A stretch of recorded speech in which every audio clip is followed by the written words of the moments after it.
Welcome to Envision Radio from the United Way of Greater Charlottesville and City of Promise and News Radio 98.9, 1070 AM WINA, and brought to you by the Jefferson School Foundation, with Markiana and Price coming to you right from the studio here in downtown Charlottesville. And today we are thrilled to be joined by Tiffany Edwards, a Charlottesville native, UVA grad, and founder of the TME Coaching Consulting LLC. But most excitingly, our next guest on this episode of Envision Radio. Thanks for coming today. Thank you. I'm happy to be here. You probably already found out that we are some cacklers. And Why do you keep saying we? Me and Price, we cackle. Or maybe it's me. That's crazy. But thanks for bearing with us as we go on so many tangents before the show even starts. Yeah, y'all don't even know. There was a whole thing before we even cut this You missed it. We was hating. A lot of haterade. Whole other thing. Whole 5 minutes of nonsense before we even got started. Nonsense. It's crazy. Oh my gosh.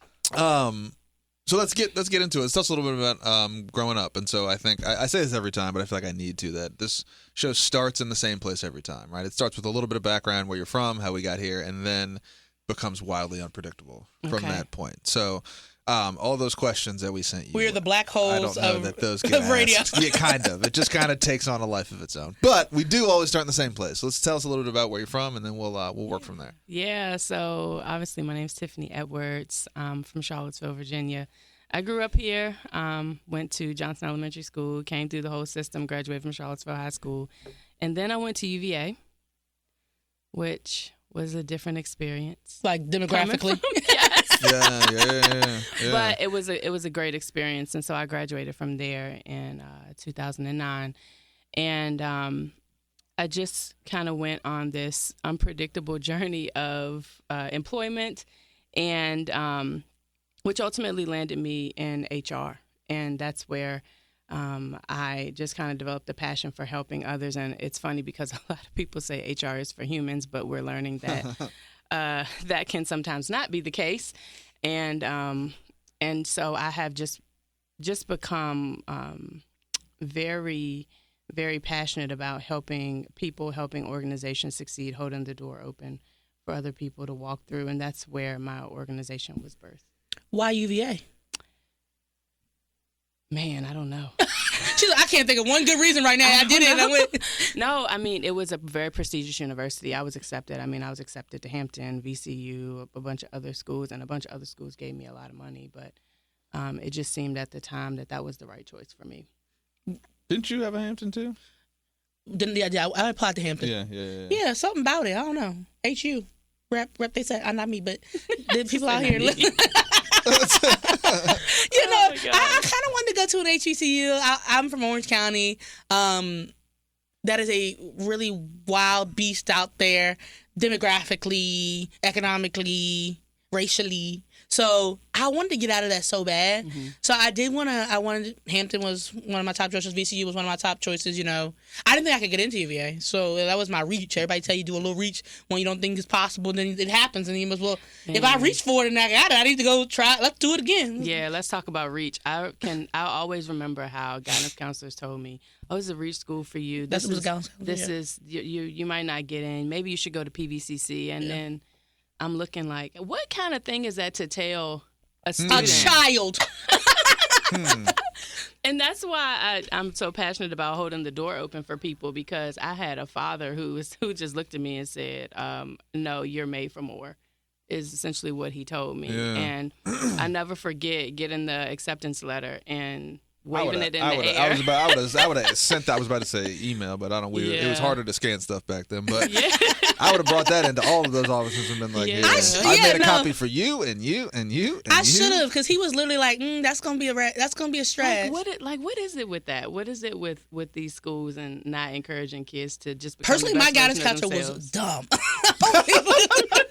If he ever listens, shout out to Marky's guidance counselor. Yeah, he was on multiple occasions. Whoever that if I could have may have remembered, I would have scanned it and sent it down there with his name on it. And I also only took the SAT. I guess you're supposed to take SATs multiple times. Yeah. I only took it once. Mm-hmm. Yeah, the people were saying that. I don't understand. Don't it cost money? Mm-hmm. So, that's a lot. Yeah. I mean, unless you really bombed it. Well, okay, so I was in Upper Bound. So yes. I didn't have to pay for one Make Upper Bound last test. forever. And then, Thank you to Leah per year. Yeah, that's right. Because when you talk about holding doors open for people, that program really prepared me for my future for college and beyond. Yeah. And I didn't have to pay for one test. I didn't have to pay for one college application. And I heard news out of Upward Bound that they may be shutting the program down. It's done. Upward Bound is officially. No! I know, it's sad. I'm hoping we can figure out something. So many investors figure it out. Yeah. Million, billion, send it their way. Right. We have enough resources in our community Yes, to we make do. it happen. Mm-hmm. Yeah, we do. And we need to start being, resourceful and being mindful of, let's find solutions to these problems. We can't just let it die. What's interesting about that point you made earlier about, students and kind of the art of the possible. And I think that's an interesting thing to talk about, particularly for someone with kids, of like, where are the lines that we draw between like reality, but also like a high horizon, and I think that you mentioned football, and I think it is always the conversation in sports and always the conversation in youth sports, right? Where statistically, right, Yeah. And I've sat in the meetings, and I know I had a sports career, so I've heard all this stuff, and it's funny because I've had some of these conversations with other people who were athletes who have kids, and it is just funny to like, you look at like 0.000 whatever % of people do the thing. Yeah. And how do you rate that against like that those are people, like you could be those people, right? But like I guess my in your work, and then even as you reflect on sort of your experience, right? Yeah. How do we get better at that? How do we get better at being realistic, of being like, hey man, look, like statistically you might not, probably won't go to the NFL or even in the NBA. There's have been like 10,000 NBA players ever, like ever, right? So the numbers are not in your favor. However, that doesn't mean don't try it. It doesn't mean don't do it. It doesn't mean blah, blah, blah. But I think we always overcorrect in one direction. We go, oh, you crushed my dreams. And I'm like, well, I mean, maybe, but like realistically, you're half me and I'm 5'9". So like maybe that wasn't going to be the thing anyway. Versus like, again, what we all need is a little gas sometimes, and I'm just curious in your thoughts on that. Yeah. I mean, for my son is interesting. And I don't say that in a bad way. Sure. He is a child. My kids are interesting in a bad way. If he sets his mind on something, it's going to happen. How old? He's 13. Okay. He'll be 14 this year. Okay. That's the most powerful age. And I have watched him. I have just watched this kid say, oh, I want this, this is what I want to do, and boom, it happens. And so I have taught my children the power of their words. I'm currently teaching them the power of their words. And if you want this, if this is a burning desire in your heart, then you need to start to align yourself by doing the right things and saying the right things to make it happen. So for my son, I also say, hey, you want this to happen, but you also need good grades, because nobody is going to want a dumb job. Right. So that means you're in all honors classes. Right. That means we're looking at ways to do dual enrollment. We're looking at how can you get your associate's degree before you graduate from high school. But also saying, hey, if you want to be this D1 athlete, you need to put the work in off the field. Mm-hmm. And so I want to be realistic about what it takes to get there, right? Mm-hmm. I don't want to ever tell him, no, you can't do this. But if you want this, this is what it's going to take. It's going to take you realizing that you have a personal brand that you have to uphold. You can't be a knucklehead. You can't run around the streets and, be more concerned about what you look like than who you are on the inside, right? It's, hey, you've got to do a deck of cards every night for push-ups. Hey, you got to eat protein. That's a very specific but call out, which I understand and have physical reaction to. Cards. That's a very specific shot. So deck of cards is it's a workout where you flip the cards, and each suit is an exercise, and each number is the number of that exercise, right? So you can build it so you have like diamonds or push-ups and clubs or squats, and you just flip the cards at random and just do what it tells you. We're not there yet. We're just doing push-ups. Give them that one. Oh, just push-ups. Give them that one. Build some other stuff into it. Throw a pull-up in there. Because then you start pulling those cards, and you're like, oh, right? Because you go like heart, and it's like 10, jack, 5, and you're just down there. Because it takes grit. Yeah. The sports kids are really doing it. Like you have to. But I want him to understand that you don't just get it because you have the talent. Because I mean, I could show you some footage. I think he could be a phenomenal player, But Well, he in the right spot. but He in the right but- system. Back to your little, He in the right is this system. your anti-Louisa? The No, anti-Louisa part of the show? well, I feel kind of bad because I went to Charlottesville Yeah, and that's now right. I'm Yeah, a Lion, that's and I'm right. like, That's I right. don't know what to do. Yeah. But yeah, I think to answer your question, it's just be realistic, but also encourage them, show them what it takes to get there. Because for me, I remember wanting to do certain things and I'm being told, well, you can't do that because you got to Yeah. go to school, and in order to go to college, you have to do X, Y, Z. And so now I'm in my late 30s, and I'm like, well, I actually still want to do that. So I Yeah. think I just might go do it. But there was always an avenue for me to do both.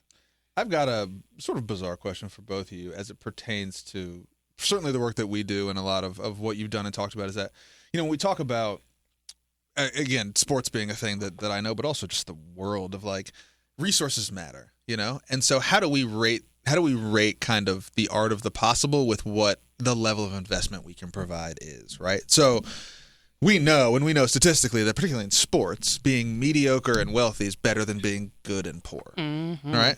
So how do we have that conversation honestly with our kids to be like, you're like exactly what you're doing, right? And all the right stuff. And also an understanding that a sports career is very short. I mean, even if we talk about LeBron James, like he's an artifact. The guy's 2 years older than us, right? Is that true? I thought he was 50.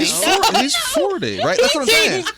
We talk I about just him. proved his point. I thought Yeah. that man was We talk about old. him like he's got 2 feet in the grave, I mean, right? He do. His hairline looks And like it. it is crazy, right? But that He's man's gonna set up the cease and desist. Oh, that'd be awesome. That would be awesome. I'm framing it. We got it on the wall. But that guy's got 50 years left. And he's obviously one of the rare few who will not have to do anything else. But for the rest of us, right, there has to be a second act. And so, I think that's really important. But the question being like, we talk about opportunity as if it is meritocratic, right, in a way that's like, oh, if you work hard, you will get the thing. And I wonder just what the right level is of being like, because I think I find sometimes, particularly like you talk about Upward Bound, what if you didn't have Upward Bound? What if there wasn't an organization that was like, hey, we can bolster all of this? Because you're looking at it going, I followed the rules, I did what I was supposed to do, and what, right? So I guess the question is it reliant on that kind of like pro-social entity to be like, all right, cool, we can step into that? Or are we just like kind of being disingenuous? Because I would argue that without that, you don't get paid back for doing the right thing in the same way that every kid in Crozet does. Mm-hmm. And I still don't. Fair, yeah. Fair. Let's be real. Yeah. Let's be real. I mean, even with education, with all of the opportunities that I have, my credentials don't matter in this world. Huh. My skin color comes first, is what I've known, and that's just been my experience. People have consistently doubted me and my abilities, but the difference is that I have an internal drive that, oh, you think I can't do it? Watch me show you. I don't need you to validate who I am and what I'm capable of. But without those programs, I think a lot of people are at a disadvantage. And I tell my kids that, it's like, hey, the safety nets that I had, the opportunities that I had, the programs that I had, you don't have. Yeah. And even if they did still exist, you wouldn't qualify. That's right. Yeah, that's right. No, that's right. That's right. So I have to write that blueprint for him and my husband. We have to work together to make sure that they understand what world they're stepping into. Sure. I have to keep it real with you. I have to, talk about, these kids, these Trayvon Martins. I have to talk about all of these things with these kids because my children are so privileged. Yeah. They don't understand. They don't understand what they're going to step into in 4 or 6 years from now. Right. So, I would definitely say like some of us are up creek. Yeah. Some of us are up creek. If we don't, you have a limited amount of time to get your house in order. And specifically a house. I wish I had bought a house when I was 7 years old when the economy was in the book. You should have bought some real estate. Had I known that it was going to be $1 billion houses and shows, I would have really got me a house. Saved all your lunch money. I said that. I'm like, dang, I should have bought real a estate house. in fourth grade. Yeah, what are you doing? Grade, and now I'm up a creek. Yeah. But $500,000 houses. Yeah. I mean, 200 listen. square feet. 200 square feet. Come on now. Oh God. I mean, it is crazy though. I mean, that whole conversation is bananas. BANANAS. Yeah, I mean, and it's moving, it's coming your way. I mean, the growth even in that area in the last 10 years probably is I bought incredible. My house in 2019. Nicely done. Good job. $192,000. Okay, I didn't know they sold houses that House is at now that amount. worth. I didn't know they don't anymore. You couldn't even get you an apartment. No, you can't. $348,000. Yeah, 100%. Yeah. Well, I should have known. I messed up. No, you didn't. It's still possible. It's still possible. You just got to look for it. Yeah. But you yeah. gotta, I would learn to be a carpenter. If you can dream it, you can build it. Basically, that's my belief. For real. Like if you want anything in life, if you have a burning desire, there's a way.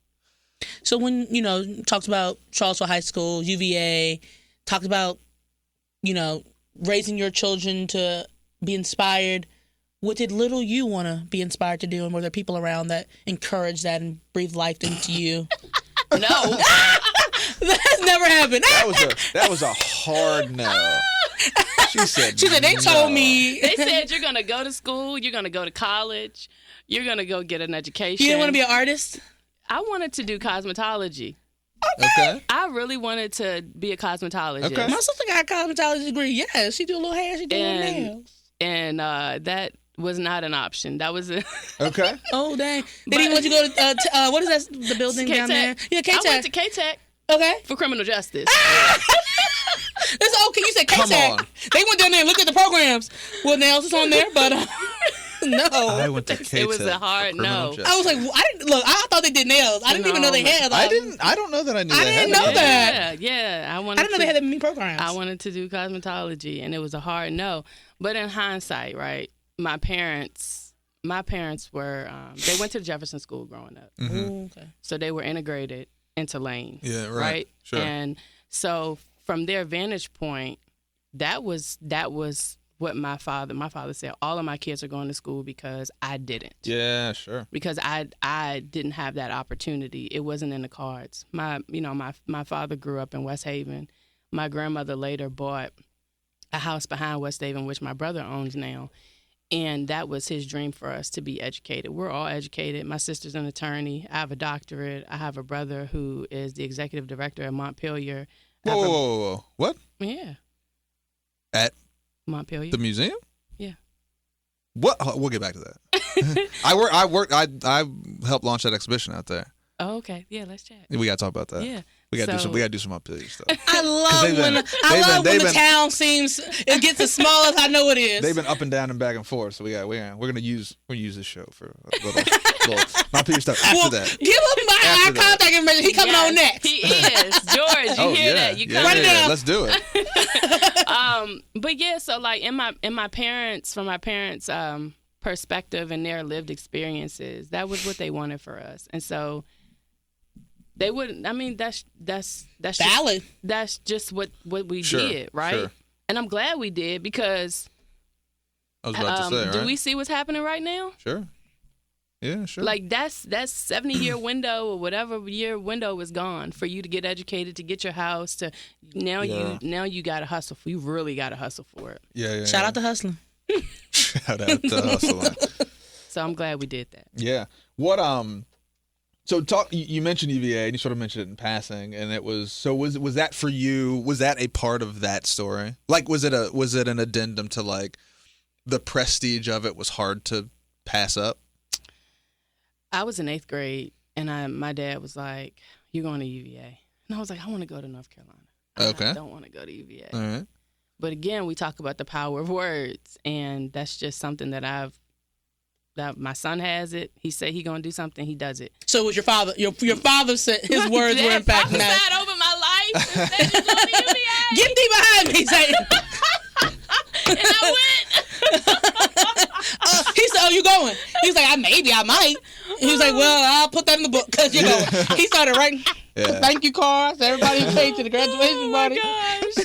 But that degree did open some doors for me. Sure, it does. Sure, yeah. But I mean, the experience, it was definitely different. You know, coming from Charlottesville, I'm from Orangedale Avenue, Prospect and Orangedale, right? So, coming from that lived experience to going to an organization that considers, or a school that considers Charlottesville residents townies. Yeah. That's right. That's right. Like, what? That's Oh, right. but you're different because you go to school here. No, I'm not. Yeah, My that's people right. are. That's right. My family lives right down the road, Yeah, and yeah, I just couldn't get with. I couldn't get with the environment. It was really hard for me to really find a space there. So At UVA. yeah, man, it took me a while to find myself. I found myself at that school. I don't regret it. I found who I was. I became comfortable with who I was. Yeah. I learned how to speak my truth. I learned how to what's the word I'm looking for? I learned how to just express myself, whether it's how I wore my hair, what clothes I wore. Yeah. That's also What my shoes- experience right. at UVA. Right. So it's one of those Really? things. Yeah. Yeah. And I think I said on here before is that people told me that UVA demographically would be very similar to my high school, so that I would be fine. And then it was a lot of different types of people that aren't me. And so it was tough at first, but then the black community there is so tight. Like, I think I've said this before. I don't remember seeing people like, were there a lot of white people there? I was like, I don't know. I didn't see none. Because I was with my people. Unless I was getting pushed off the sidewalk on the way to class. You know, I was with my people. I was with my people 24/7. So I'm not Right. quite sure what everybody else was doing or who else was there. Right. Because I had my people, and those people helped me become who I am. Definitely, I'm definitely a different person than when I was in high school. My high school Yeah. experience was crazy. But yeah, I found out who I was and was very secure in my identity there and what I believed in, stood on business there, more than I probably do even now. So Really? yeah. I'm done. Yeah, I want to be that girl from UVA so bad again. What happened? I don't work. Corporate is hard. It's hard. It's different. I had a lot of energy for a lot of things. I had a lot of energy for a lot of things when I was in school. And I wasn't worried about the money. I wasn't worried about the business. I wasn't worried about the networking. I wasn't worried about a lot of things that I worry about every day now that take a lot of energy that you can't use for the work because you're using What do it you on think other about things. that? I think it's a terrible system, but a system is built and you work it as your best within it. That's what I think about it. What do you think about that? It's exhausting. I got to give so much energy to things I don't want to give energy to, but you have to just to get by. Yeah. So I can't use that energy for joy. I can't use that energy for anything else. There is energy for joy, but you can't use that energy that you're using for everything else that you have to do. Have you I observe, and maybe untruthfully, but Probably. but in the Just kidding. Lord have mercy. She came for Did you you. hear that? I cover him every episode. And what you didn't see was the whole. It came with a lot of attitude. Like that, Here you go. that had a Here lot. you That go. had more than words to it. There was a head tilt. There was an eye roll. That He's was the like, fame in my name. that was on like the air. that was like a whole thing. Probably. That's where all your energy Well, went. so- Is to go making ahead, eyes say at what you me. Say it, but we both disagree. No, I'm just kidding. Now watch. Hurry up real quick so I can yell at you. Say it and we'll see. Here's what I'm saying. I said I have observed in the last, what year is it, 2025? So we've known each other for what, 5 years, 4.5 years? We've known each other for 5 years. Right. It seems like you're moving back towards that I am. person. You know what? See, all that energy. You gave me all that for me to be right. That's very true. See? See? That's You crazy. know, yes. That's very true. And is He that, did that. How do you feel like, is that liberating? Is it frustrating? Is it intentional, or do you just sort of find yourself drifting? Frustrating. I told somebody the other day, I said, when you're young and you're a professional and someone asks you for your opinion, you say, oh, did you like this painting? And you're like, looks good to me. Even though you do have opinions about it because you think your opinions aren't valued in those spaces, or, your opinion will give people an opportunity to judge you in a way that is going to hurt your career. And now somebody showed me something I dislike. I'm like, well, here go my 7 critiques. And I'm sure those people are like, oh, well, I liked it when you said it looked good, but I don't know if I necessarily like it when you say, Preach. this is my feedback now. Preach. And every year I get older, I'm having more and more feedback for the things that I used to say looks good, sounds good. Right. And I told somebody the other day, I was like, it's very hard for me now to say looks good, sounds good when I don't believe it. Every year I get older, I'm sorry, I can't sit back and let you do whatever you want to do and me silently co-sign, and you think, or my silence is a co-sign, Right. and I'm not saying anything against you, and you think that means I'm agreeing with you. Right. I can't do it any longer. Right. Every year it gets harder and harder to bear the burden of just being a person that sits silently by and lets you do whatever you want. And again, my feedback is not necessarily changing things. The power that will be will always move in the direction it wants to move, but it will be on record that I disagree, and I had feedback that was not listened to, and it'll be on the record. Right. Is that what do you has your journey been similar? Like, has it been sort of an evolution of? Yes. Has it really? Yes. Where did you turn? Like, when was the point where you, or is it still happening where you're like, look, there is always a business case, and there's always a business case depending on sort of how you cut intersectionally, right? Female, black, sexual identity, religious identity, like you stack those things and you sort of, the points kind of move inversely. Like the more things you have, sort of, in my experience, the more guarded you are on a variety of things. Have you felt yourself like, because you talk to someone kind of like Kelly Palmer, who's like, I'm just going to do it. And I never got any instance from her that she even ever thought about it. She was like, I'm smarter than everybody in this room. So like, why are we even doing this? And she's obviously ascended to like incredible places, and that's worked for her, but everyone has a little different vibe on that, right? And so I wonder, what's yours? I mean, has it always been mitigating these things? Have you been like, I'm just going to go for it? Have you? It's taken me to be in a space with certain leaders that have allowed me the opportunity to be creative and take chances, right? So I've had some incredible leaders that have allowed me to do that. It's also some maturity on my part. I remember my sister would always say, when you turn 30, your light bulb is going to go off. I was like, what is she talking about? It is around the corner for me, and I feel it. Okay, so she said, when you turn 30, your light bulb's going to go off. I didn't understand what she meant by that, but when I turned 30, I was like, what in the world? Not that frontal cortex. They're out there singing happy birthday. She's like, wait a minute, this ain't goes. right. This ain't right. But while I had that, I had the visual for that. I could start to see those things, right? And it probably took me until about 35 to start really speaking out against certain things. And then when I got my director level position at a company that I used to work at, that's when I was really just like gung-ho, very passionate about, people, what I saw going on, what I thought the solutions were. And truthfully, I garnered a lot of support.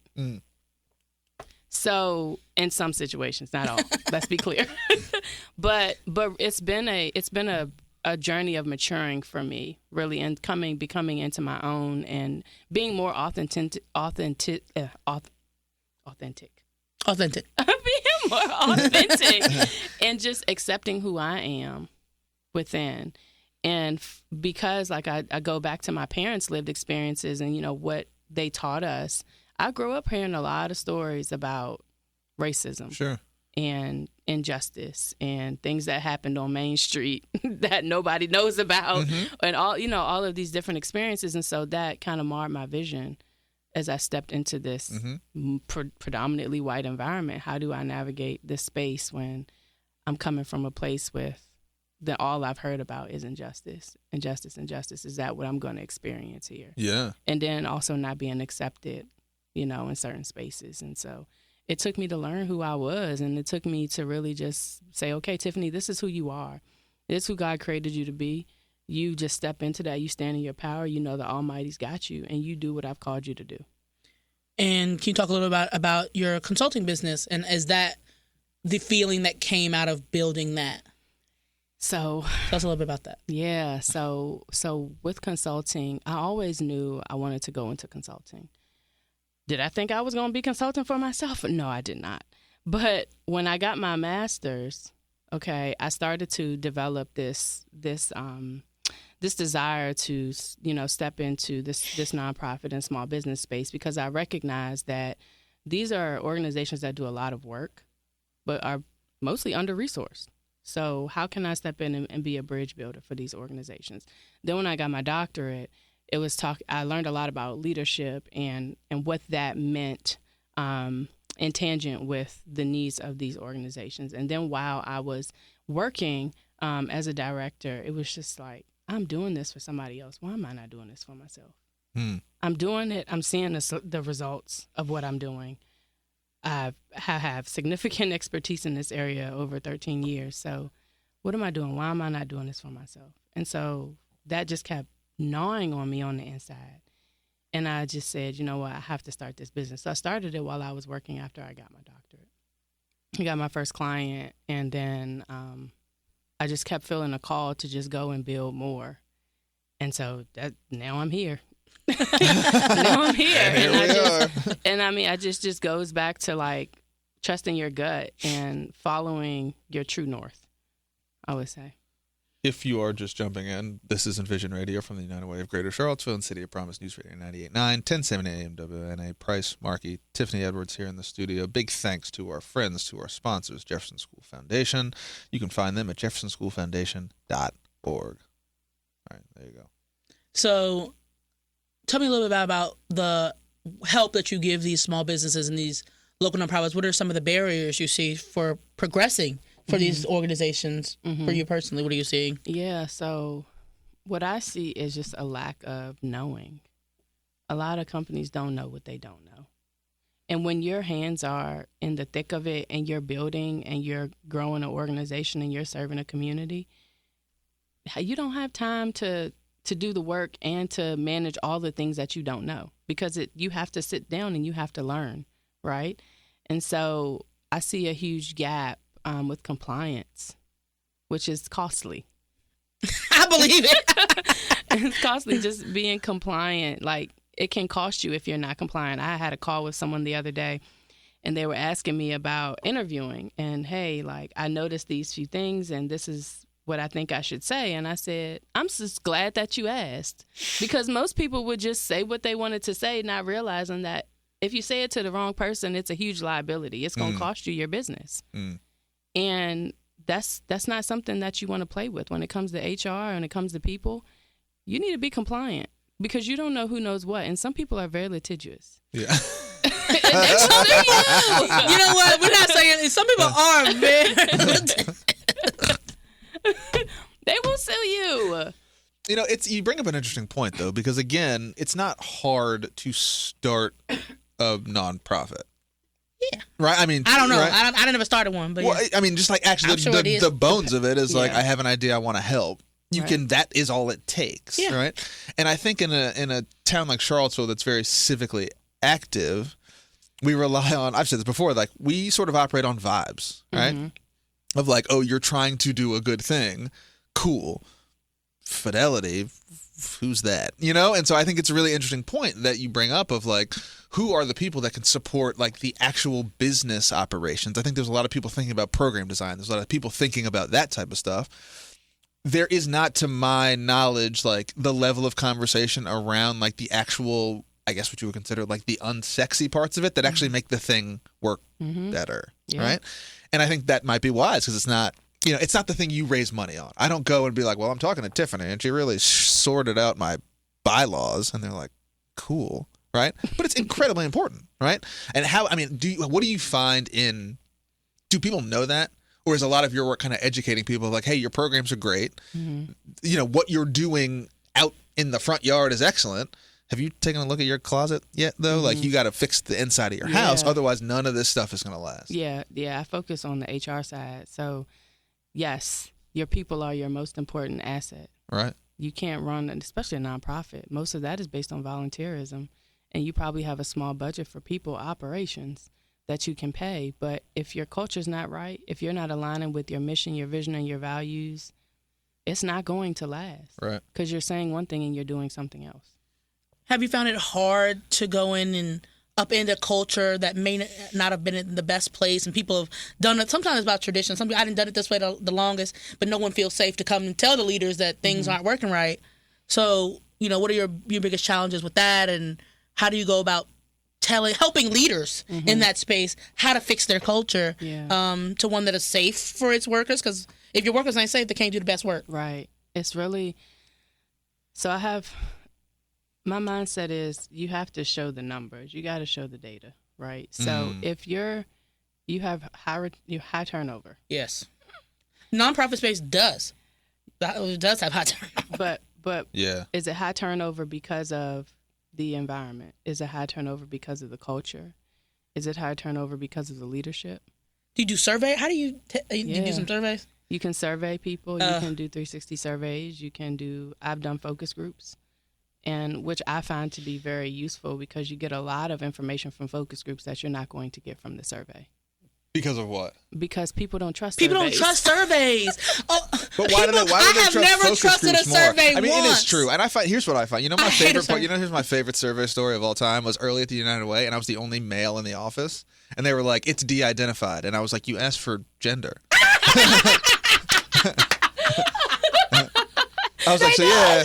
But I think that to your earlier point, that's when I started. I was like, look, I'm not ever going to say anything in public. In private, I wouldn't say in public anyway, so it's fine. I'll sign it if you want me to. But I just remember. Looking at that. I was like, it's not anonymous. Like, you know how I write, and I'm the only dude in here. I have a hard time believing that anybody's ever taken an anonymous survey. It's hard. I hear from people all the time. It's like, why would I be honest with that survey when they're going to know it's you?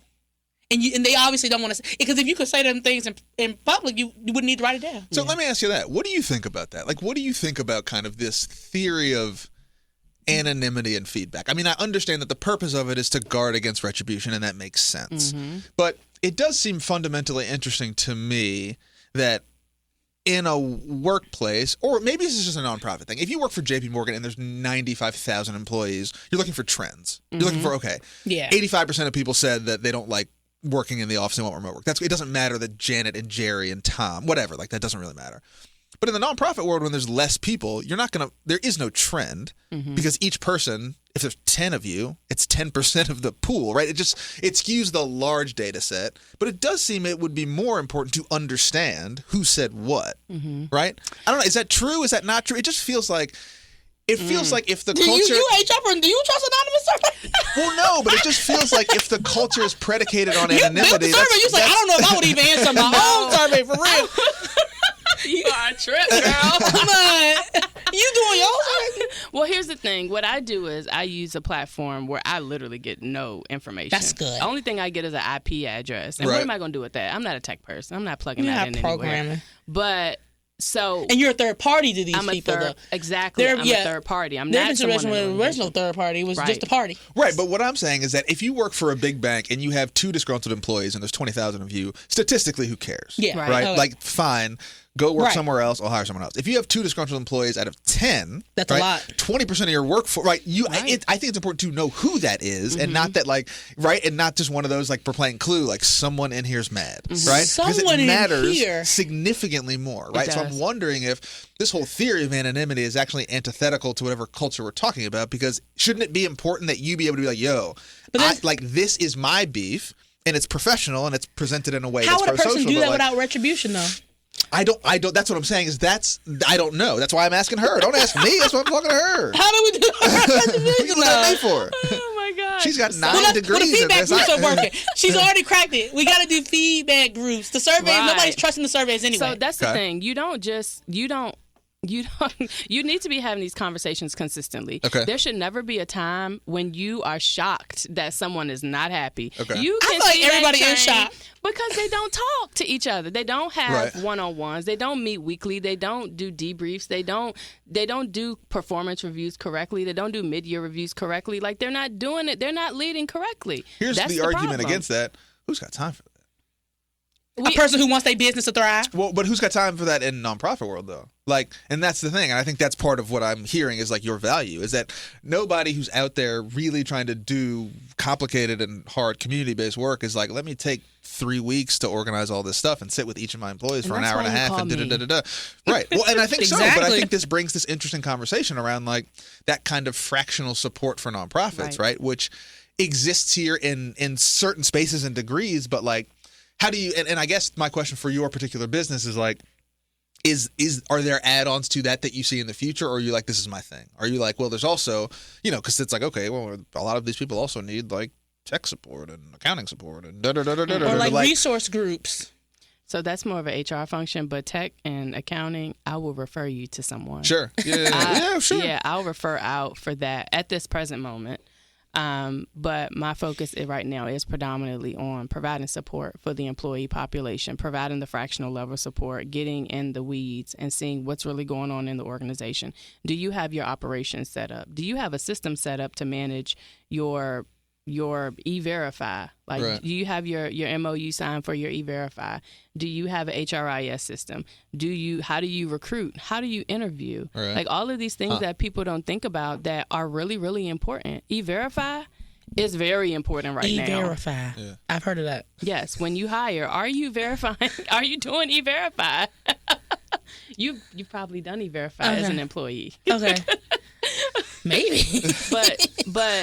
But yeah, so I'm doing all of that. And so what I do after I, do a focus group or meet, with the group, I'm going to provide a written report of what I'm finding. It's anonymous. And sometimes they do know who's saying what. But I'm not saying it. I knew it. Sometimes they do know. But again, if you're talking to your people. Right. Yeah. If you're not talking to your people and then you get this report back and you're shocked, we have a much bigger problem. Yeah. I'm sure we run into much bigger problems. It's a huge problem. But it honestly just depends on the organization. Like, I've worked for organizations that, I'm not doing that survey. Yeah. Right. They know who I am. They know it's me. And then other groups are, I'll do the survey. I don't mind saying how I feel. Sure. It's predicated on the culture. Yeah. Yeah. What is it just you currently? So I have people that I work with, like 1099. So, Okay. Is the goal to build like an in-house staff? Is the goal to continue to work? Like, what is it? We come back. What is it? What day is it? August 28th. August 28th. Let's go September 1st next year. What are we talking about? So I would intend on having some W-2s. Okay. Cool. Yeah. That's awesome. I love your HR language. Not some W-2s. Not some 1090s.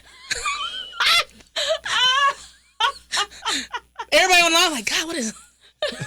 She got some 1090s. Some full time, Okay. part time. Yeah, I knew what you meant, but I was like, I love the lingo. I'm like, I need me some W-2s. Shoot. Yeah, Get them on the way, bro. It's for at least one, for sure, but it's more efficient for 1099s. See, you got her saying stuff that doesn't even exist. There's no 1090. I don't know. I know you don't. I don't know. No, I believe it. 1099s. You need one.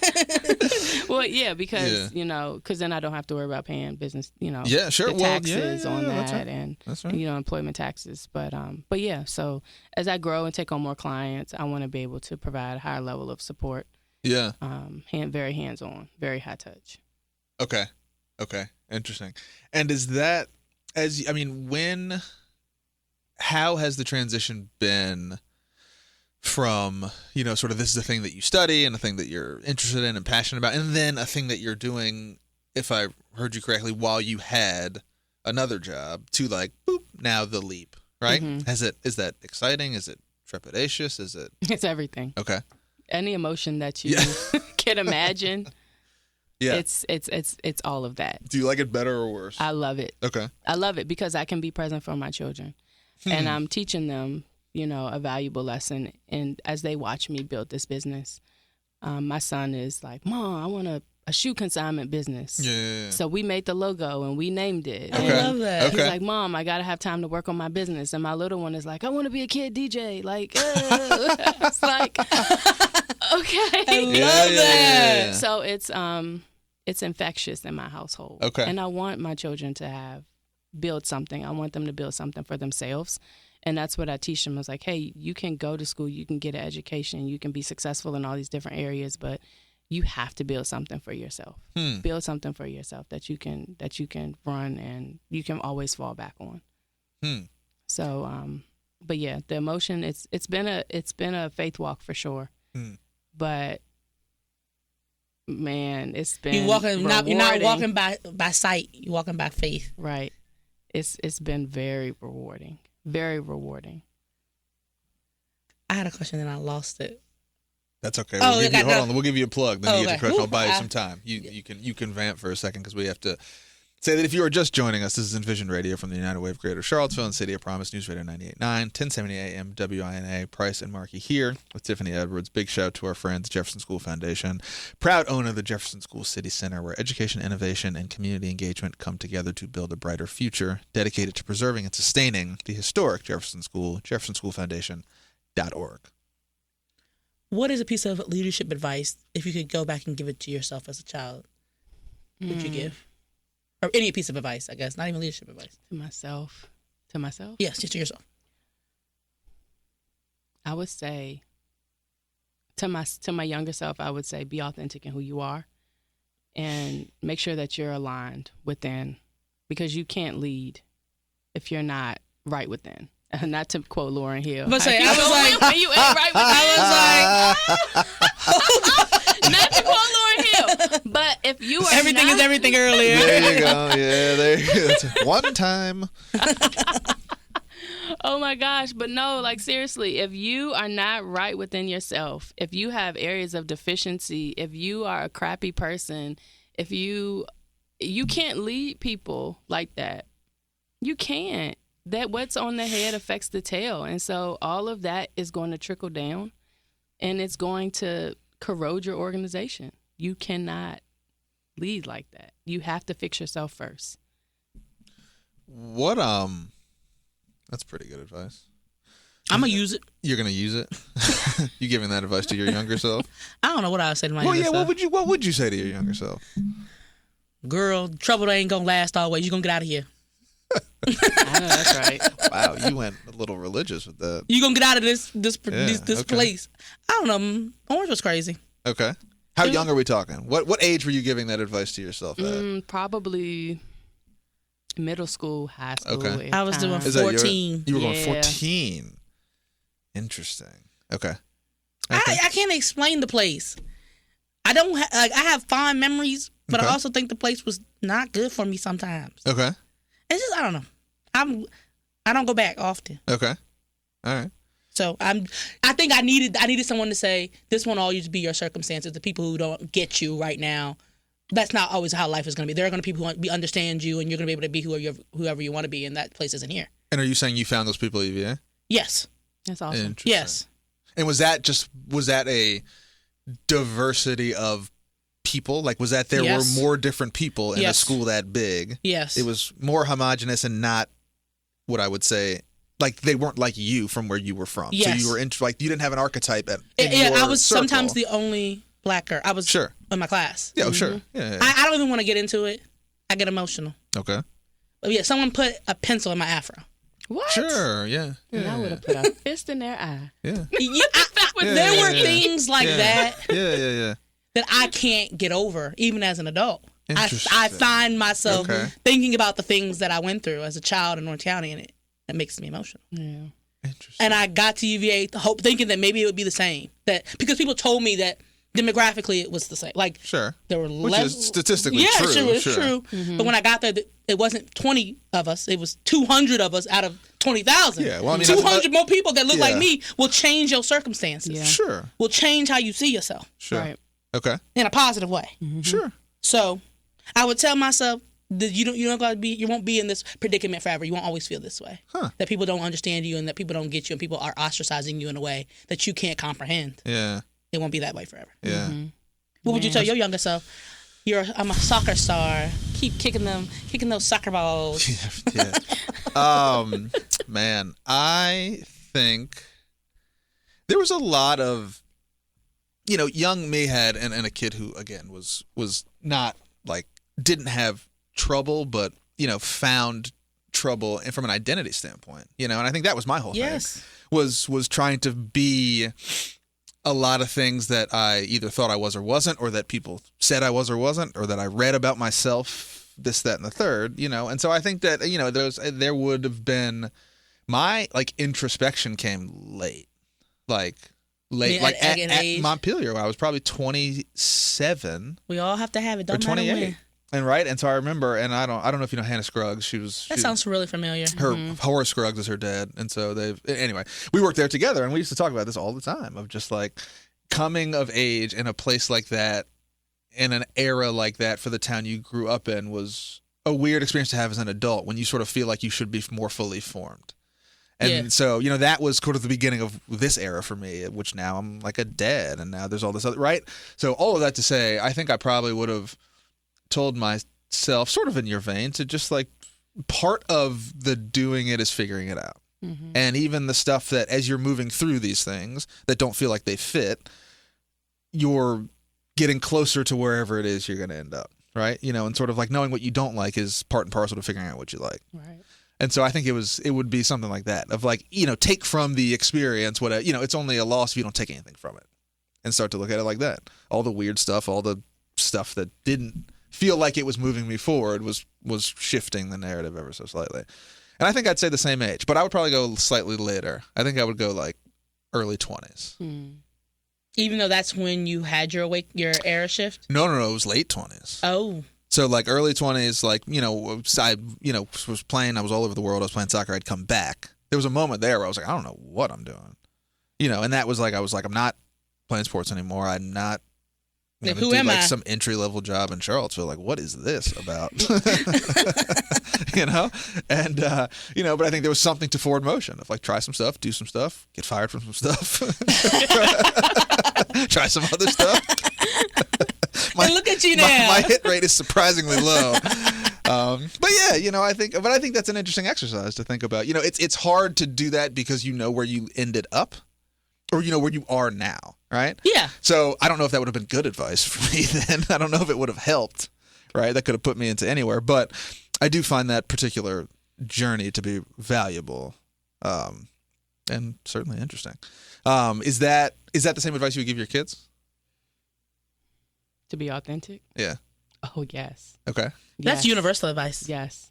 It is, but back to what you said earlier, even take your own story, right? You did it, and then you ran from it, and then you came back to it, mm-hmm. right? So how do you rate, both of you, how do you rate that with, like, zeitgeist, right? So I don't even know how to spell zeitgeist. So you're raising, you have two sons, right? Yeah. So you've got black boys for whom my mom was furious with me when I was 18 because I got a tattoo in both my ears pierced, right? Now that was so in. Well, but it was also but it was exactly this thing where like this was partially probably me in some sort of form of self-expression, but it was also her response to that was like, it doesn't matter what I think or you think, it matters what they see of you, right? And so there is to some degree dissonance between what we would consider authenticity and what, the reflexive nature of your identity, right? So how do you rate that with teenage boys or up and coming teenage boys with the understanding that like people will jump to things, like you might not get a chance to explain yourself. I'm going through that right now. Yeah, I bet. Literally just had this conversation last night. Oh my gosh. And fresh. It's fresh. I don't even know if I should talk about it because it's very irritating. But it's different for me, right? I know who my son is. Yeah, that's right. I know who he is. I know that he is intelligent. I know that he is kind. I know that he is a sweetheart. But sometimes it seems as if, like you said, you're going through this identity shift. You're 13, getting ready to turn 14. Who am I? So now he's trying on things. I'm taking on. Last year was an all black. I mean, the boy wouldn't wear. Excuse me. He wouldn't wear anything other than all black.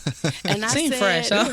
What? It's very fresh. Yeah. That's a very early 2000s. Yeah, I don't know. I can see it, and I think it probably was fresh. I was like, it had to be black jeans, black shoes, black New Balance hoodie, black essential shirt. Like, I love it. I don't know. I think that's a fashion moment. I was like, what? Why are you wearing all black? And this year we go back to school shopping, Mom.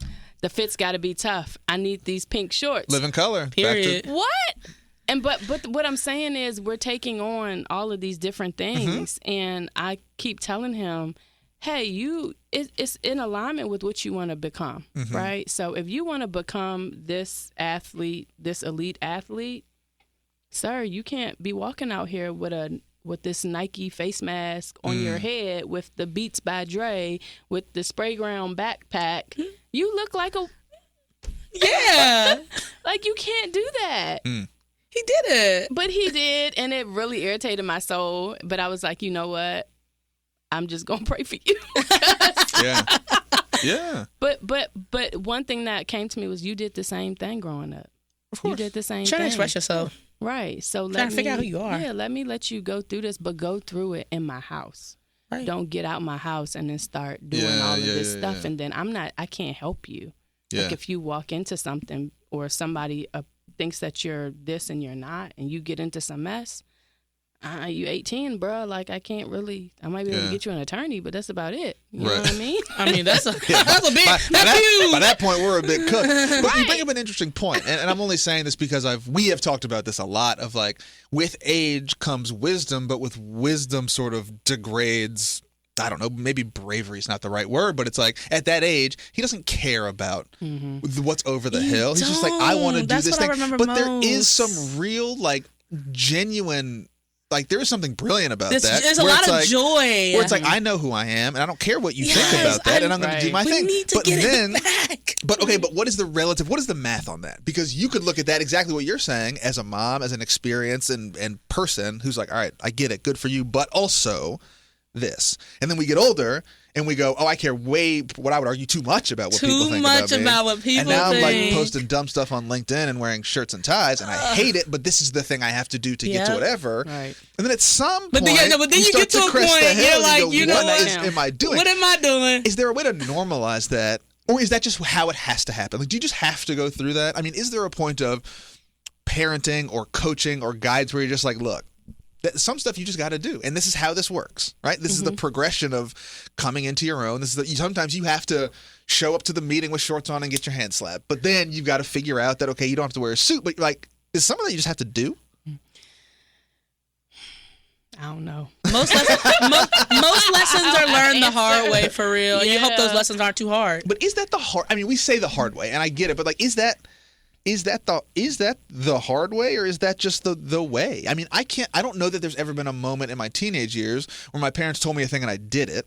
And I was like, woo, because you don't know, like, you can't explore the counterfactual, right? Yeah. You have to not do it, realize they were right, and be like, oh, let me reapply that knowledge next time. Yeah. You know what I'm saying? Right. So I wonder if even this theory of like, well, you're just going to learn the hard way, maybe that's the way. Like, maybe to some degree when we talk about things like identity that are really personal, that is just the way it goes. You have to be in that room. You have to be in that room with me, who's 10 years older than you, who's running his mouth, to be like, oh, maybe I could do that. I appreciate your mouth running for sure. But I wonder if there was a way to manufacture that other than that's just an experience that we shared. Yeah. Right? And so I'm interested in that too, even from an organizational standpoint. Like, I'm sure you're giving people good advice that they're responding to, but how often have you seen people not do it and then be like, uh-oh, she was right about that. Now let's explore how we that's happened before.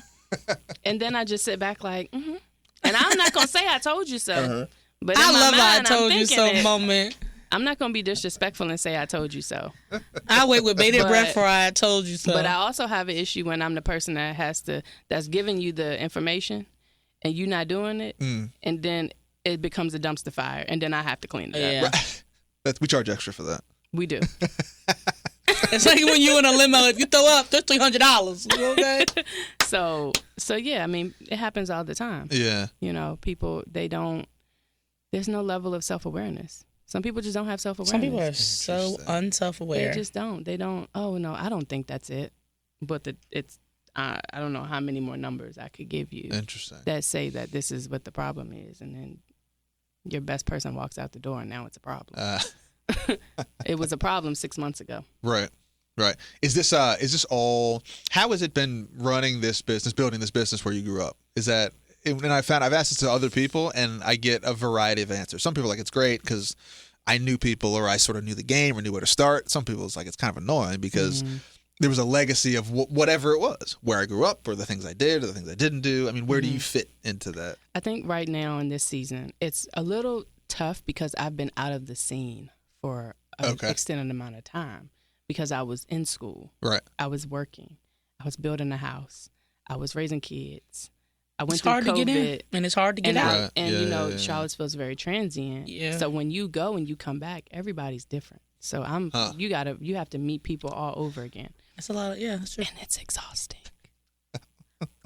It's so tiring, but I mean that's just what it is. But also, truth be told, I don't know if this is where I want to like have a majority of my clients. Really? I'm not sure. Interesting. What makes you say that? I just feel a pull like I said, I trust my gut, I trust my spirit, and I just feel a pull in some different directions. Like geographically? Geographically. Interesting. Mm-hmm. You should go out to the West Coast. That's a big pull.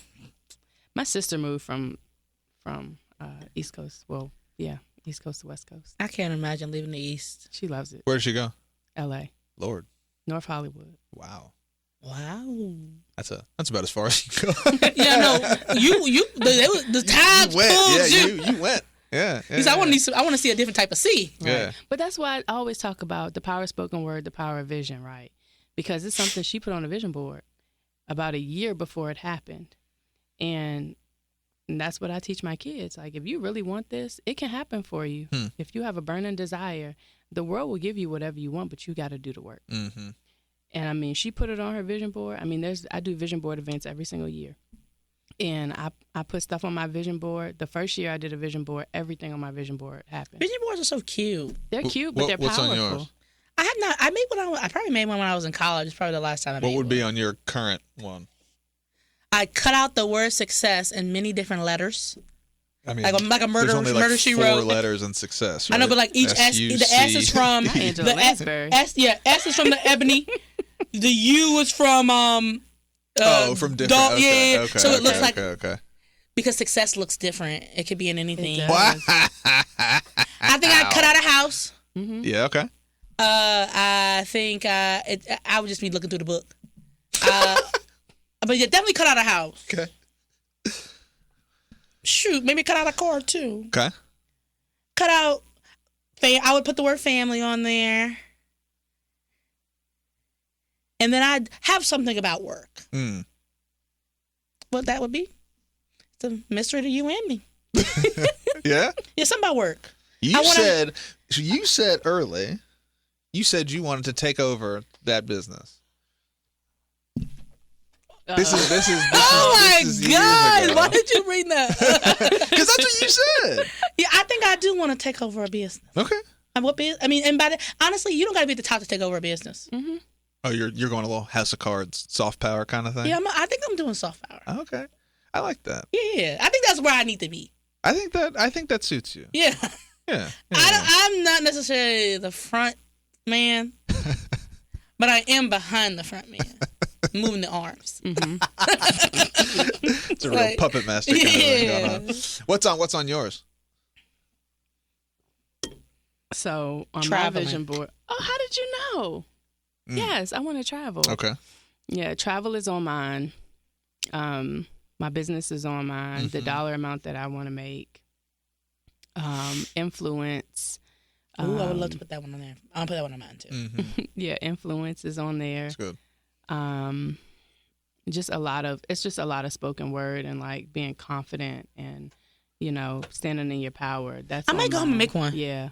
I'm intrigued, Yeah. Do it. especially if y'all's working for y'all and there's things that's coming to fruition. I need to really get my board together. Yeah, mine is primarily focused on business and Okay. just being influential and standing in my power. Okay. That's good. And travel. If more people wanted to learn more about your business, get in touch with you, how to do that?